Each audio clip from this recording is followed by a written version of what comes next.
Já era, pô, mataram família, cara.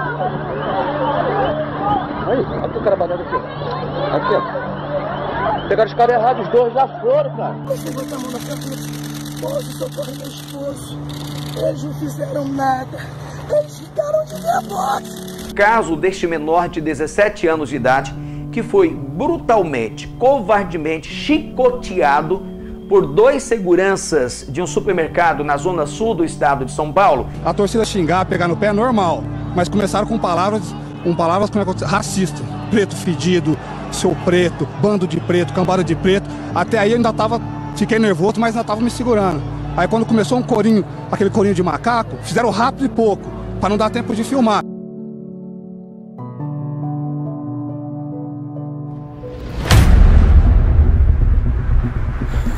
A escola é um lugar de aprendizado, onde cada um de nós constrói seus sonhos e fortalece sua identidade. Mas para muitos, o ambiente escolar também é marcado pelo preconceito e discriminação racial. O racismo está presente nas atitudes, nos gestos e nas oportunidades desiguais. Hoje vamos refletir sobre a realidade do racismo e entender como ele afeta a vida de tantas pessoas. E principalmente, pensar em como podemos transformar nossa escola em um espaço de verdadeira igualdade e respeito.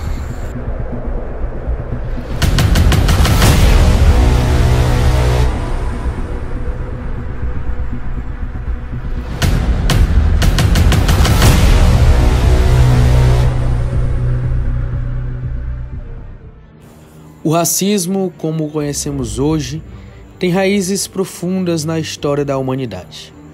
Ele foi amplamente institucionalizado durante o período colonial, quando nações europeias escravizaram povos africanos e indígenas, justificando essa prática com a ideia de superioridade racial.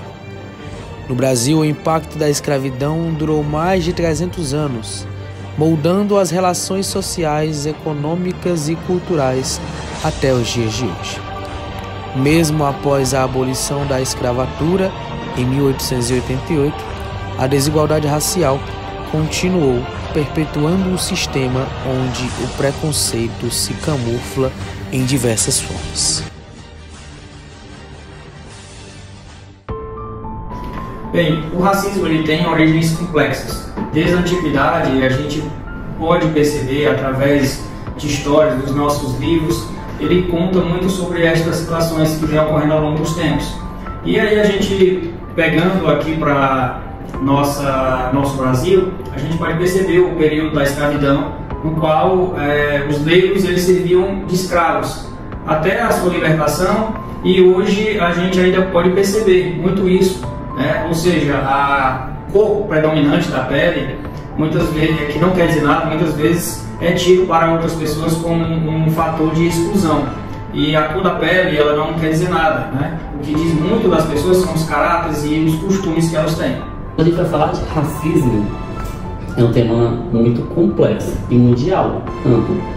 Agora, a gente consegue delimitar um pouco mais a discussão para falar do racismo no Brasil. Então, a gente sabe que o racismo no Brasil começou a partir da colonização. A gente foi colonizado por portugueses, que são europeus. Então, se tinha a ideia de que havia uma superioridade branca, que é até chamado o darwinismo social.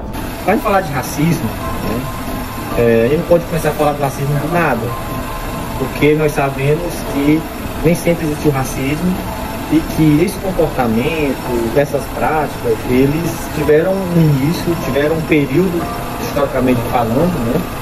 E aqui no Brasil, nós não podemos fugir, não tem como não pensar o racismo sem remeter esse período histórico, essa origem histórica do racismo.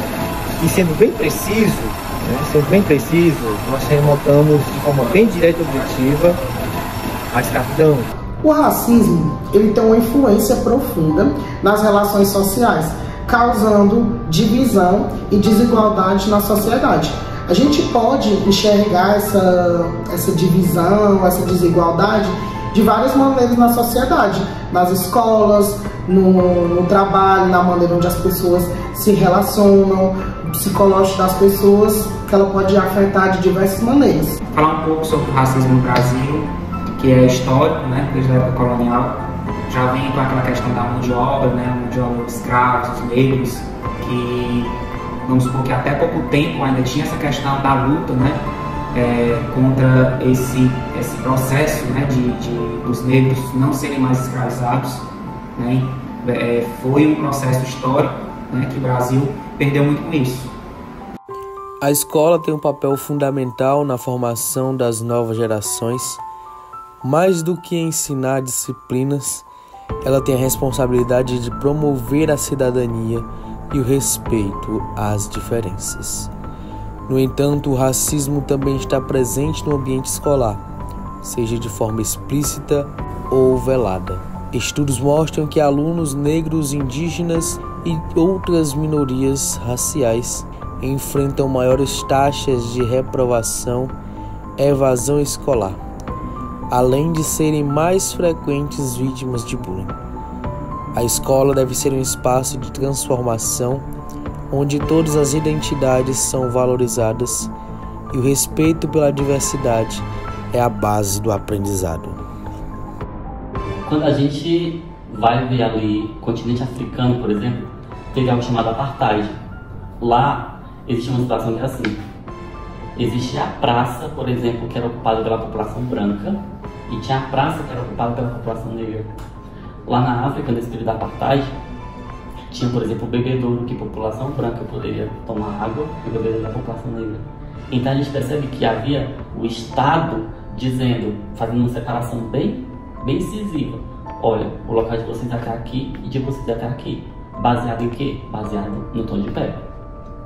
Quando a gente vem para o Brasil, ocorre de outra maneira. Por isso que até desde o início também fala que falar de racismo é um tema muito amplo e que acredito que é estreita mais a discussão quando a gente fala do racismo no Brasil. Aqui no Brasil a gente percebe que esse racismo estrutural existe desde o início da nossa história também. Por mais que não existisse uma lei que dissesse assim, essa praça deve ser ocupada apenas pela população branca, não existia uma lei de fato que regesse dessa maneira. Mas na prática, ocorria. O racismo estrutural é o mecanismo pelo qual as desigualdades raciais estão enraizadas nas instituições e práticas cotidianas de uma sociedade. Ele não se limita a ações individuais, mas permeia o sistema como um todo. Educação, saúde, mercado de trabalho e justiça. No Brasil, a maioria das pessoas que vivem em pobreza ou que têm menos acesso a serviços públicos essenciais são negras. Isso não é coincidência, é o reflexo de um século de exclusão social e econômica. Para combater o racismo estrutural, é necessário reavaliar políticas públicas e garantir que as oportunidades sejam distribuídas de forma justa. É muito ampla, é muito grande, é muito profundo o debate sobre racismo. Tá? Não se trata somente de uma questão subjetiva, do eu sou ou não sou racista, não é isso. Tá? Por que não? Porque o racismo ele constitui, aqui no Brasil sobretudo, não que em outras partes do mundo não haja, mas aqui no Brasil sobretudo, o racismo ele constitui uma estrutura social de organização econômica. Por isso que nós falamos, por isso que a gente fala em racismo estrutural. Tá? O que defende o racismo estrutural? O que prega o racismo estrutural?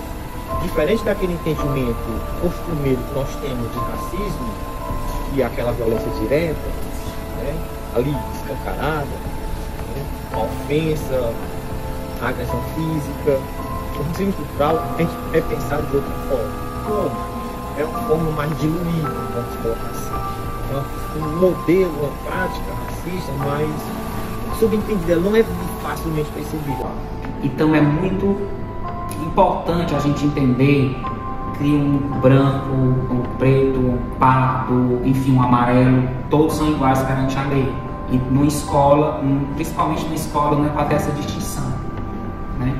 Todos somos iguais perante a lei, seja professores que estão em sala de aula, seja os alunos, não tem porque um aluno é de uma cor ser privilegiado em relação a outro ser de outra cor, né? Então todos são iguais. Então isso é um papel importante que a escola tem que trabalhar costumeiramente esses valores. A escola tem um papel fundamental, né, na desconstrução dessa ideia, né, racista.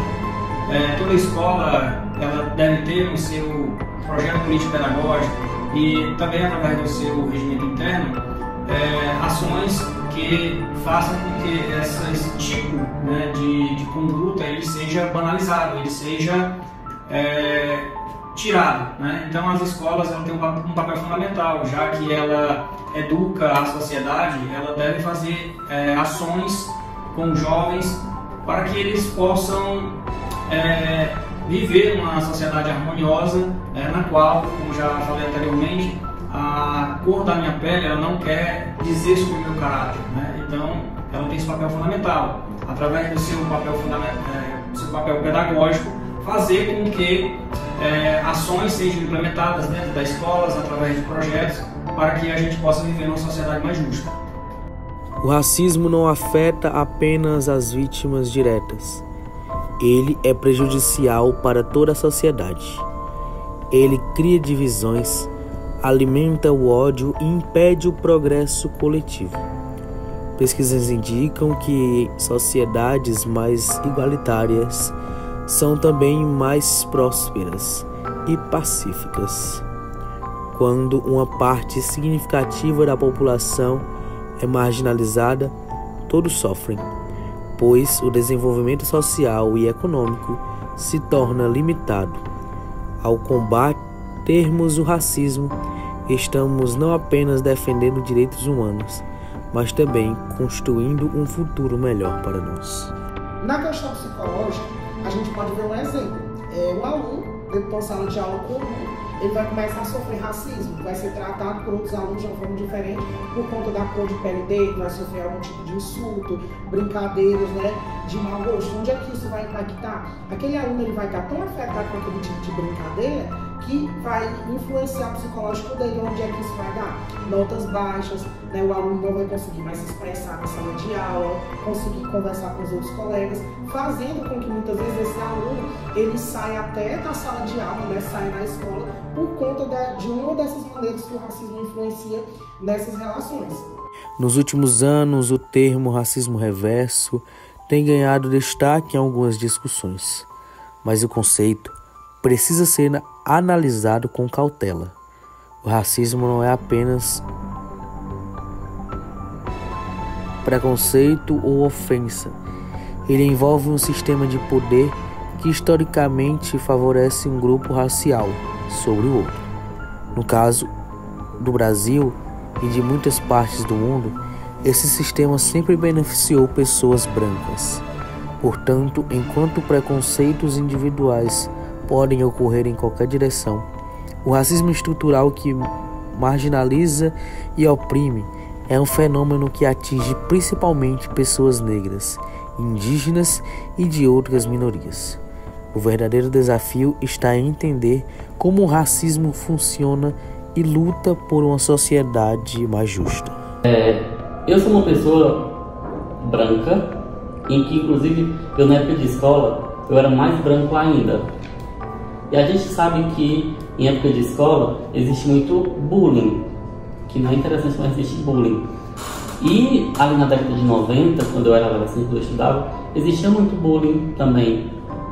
Inclusive em questão de fazer brincadeiras a respeito de eu ser muito branco. Só que a gente tem que ver que a minha realidade, no meu caso, é que o que eu sofria era bullying, o que é muito errado.